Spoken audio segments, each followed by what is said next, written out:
പുതിയൊരു വീഡിയോയിലേക്ക് സ്വാഗതം.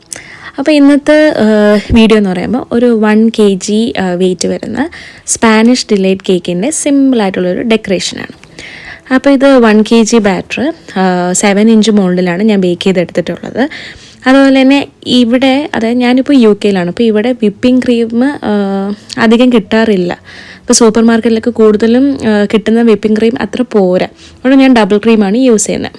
അതുപോലെ തന്നെ ഈ ഒരു കളറാണ് ഞാൻ ഈ ഒരു കേക്കിന് യൂസ് ചെയ്തേക്കുന്നത്, ബ്ലൂ കളർ. ബ്ലൂവിൻ്റെ 2 ഷെയ്ഡാണ് ഞാനിവിടെ യൂസ് ചെയ്യുന്നത്. കുറച്ച് ലൈറ്റായിട്ടുള്ളതും അതുപോലെ തന്നെ കുറച്ച് ഡാർക്ക് ആയിട്ടുള്ളതും. അപ്പോൾ 2 ഡബിൾ ഷെയ്ഡായിട്ടാണ് കേക്കിന് കൊടുക്കുന്നത്. ഇപ്പോൾ കേക്ക് ഞാൻ തലേ ദിവസം തന്നെ ക്രം കോട്ടിംഗ് ഒക്കെ ചെയ്ത് നല്ല സെറ്റാക്കി എടുത്തിട്ടുണ്ട്. അപ്പോൾ ആദ്യം തന്നെ താഴെ ഡാർക്കായിട്ടുള്ള ബ്ലൂ കളറാണ് കൊടുക്കുന്നത്. അതിനുശേഷം മുകളിലായിട്ട് ലൈറ്റ് കളർ കൊടുക്കുന്നു. അടുത്തതായിട്ട് കേക്ക് നമുക്ക് നന്നായിട്ട് ഫിനിഷ് ചെയ്തെടുക്കാം.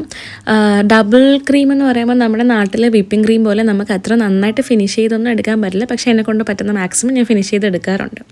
ഇനി അടുത്തായിട്ട് ഇതുപോലത്തെ ബട്ടർഫ്ലൈസ് ആണ് യൂസ് ചെയ്യുന്നത്. ബ്ലൂ കളർ തീം ആയതുകൊണ്ട് തന്നെ ബ്ലൂ കളർ ബട്ടർഫ്ലൈസ് വേണമെന്നായിരുന്നു കസ്റ്റമർ പറഞ്ഞിരുന്നത്. അപ്പോൾ ഇത് എഡിബിൾ അല്ല. അതുപോലെ തന്നെ ഈ ഒരു ടോപ്പർ പ്ലെയിൻ ആയിട്ടുള്ളൊരു ടോപ്പറായിരുന്നു. അതിൽ ഞാൻ ഈ ഒരു ബട്ടർഫ്ലൈ അതിൻ്റെ മുകളിലായിട്ട് സ്റ്റിക്ക് ചെയ്ത് കൊടുത്തു. ഇനി ഫൈനലി നമ്മൾ കുറച്ച് സ്പ്രിങ്കിൾസും കൂടി ഇട്ടിട്ട് കേക്ക് കുറച്ചും കൂടെ ഒന്ന് ഭംഗി കൂട്ടുകയാണ്. ഇപ്പോൾ കേക്കിന് ചുറ്റും മുകളിലുമായിട്ട് പല സൈസിലുള്ള പേൾസ്, വൈറ്റ് പേൾസാണ് ഇട്ട് കൊടുക്കുന്നത്.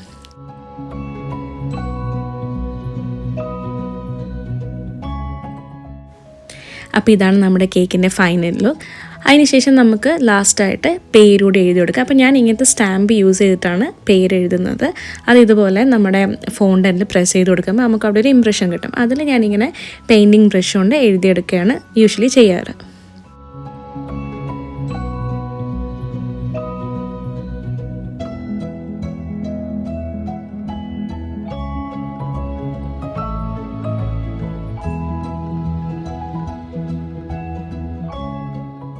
അപ്പോൾ നമ്മുടെ കേക്ക് ഇവിടെ റെഡി ആയിട്ടുണ്ട്. എനിക്ക് സിമ്പിളാണെങ്കിലും ചെയ്ത് കഴിഞ്ഞപ്പോൾ നല്ല ഇഷ്ടപ്പെട്ട്, നല്ല ഒരു ഭംഗിയുണ്ടായിരുന്നു കാണാനായിട്ട് കേക്കിൻ്റെ ഫൈനൽ ലുക്ക്. അപ്പോൾ നിങ്ങൾക്ക് ഇഷ്ടമായെന്ന് വിചാരിക്കുന്നു. വളരെ സിമ്പിളായിട്ട് ചെയ്യാൻ പറ്റുന്ന ഒരു ഡിസൈനാണ്. ആ ബട്ടർഫ്ലൈസും ടോപ്പറും എല്ലാം കൂടി വന്നപ്പോൾ കേക്കിൻ്റെ ലുക്ക് തന്നെ മാറി. അപ്പോൾ ഫൈനലി നമ്മൾ ബോക്സിൽ കേക്കൊക്കെ സെറ്റ് ചെയ്ത് വെച്ച് മുകളിൽ ടോപ്പറും നൈഫും ഒക്കെ വെച്ച് കൊടുത്തു. അപ്പോൾ കേക്കിൻ്റെ ആ ഒരു ലുക്ക് നിങ്ങൾക്ക് ഇഷ്ടമായെങ്കിൽ തീർച്ചയായിട്ടും കമൻറ്റ് ചെയ്യുക. അതുപോലെ തന്നെ പുതിയൊരു വീഡിയോയിൽ കാണുന്നതുമായിരിക്കും. By, take care.